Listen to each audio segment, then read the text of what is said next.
كان عندي 9 سنين لما والدي وصلني مدرسة داخلية للبنات وسابني هناك مع شنطة هدوم. أمي كانت ميتة قبلها ب2 سنين، وبعد جنازتها ب11 شهر بس كان اتجوز بسمة.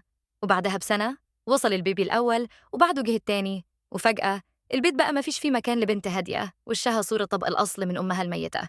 هو طبعا عمره ما قالها صريحة كده، اللي قاله ساعتها إن المدرسة دي هتساعدني أبني حياتي. وفضلت هناك لحد ما اتخرجت وبقيت 24 سنة بعيد عنهم.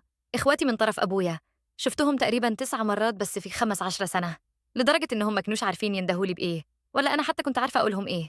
عشان كده لما أبويا كلمني الصيف اللي فات من غير مقدمات وكلامه كان دافي، قعدت على الأرض في شقتي من الصدمة وأنا بسمعه.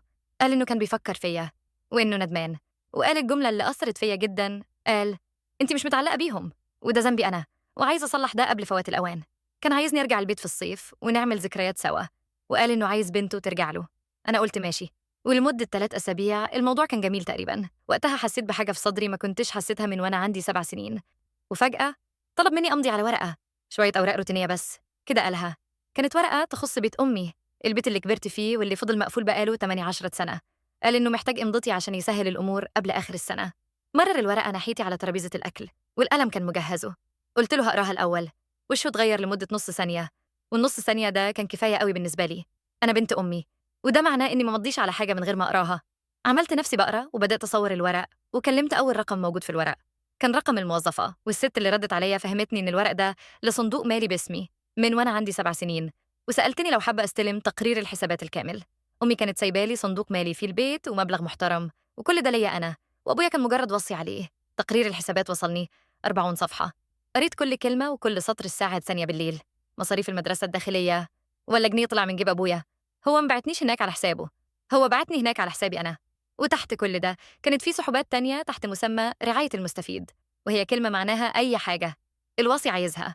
كل ده اتصرف من فلوس أمي على العيلة اللي استبدلتني. ومن مين؟ من الراجل اللي المفروض قانوناً يصرف الفلوس دي عليا أنا. والورقة اللي كان عايزني أمضيها كانت هتنقل بيت أمي لشركة مشتركة بينه وبين بسمة، عشان البيت يبقى بتاعه رسمي وما أقدرش أخد منه حاجة. عشان كده كان عايزني أرجع، مش عشان أنا مش متعلقة بيهم، لأ، عشان البنت اللي مش متعلقة بعيلتها مش هتيجي تقعد معاهم على ترابيزة واحدة، والبنت اللي مش بتيجي البيت مش هتمضي على ورق. كان محتاجني قريبة، كان محتاج 3 أسابيع دافعين أحس إني بنته لفترة كفاية عشان يضحك عليا. أنا ما واجهتوش، ركبت عربيتي ورحت البنك، قعدت مع الموظفة المسؤولة ومعايا محامي، وقدمت طلب لمراجعة الحسابات بالكامل وعزل الوصي.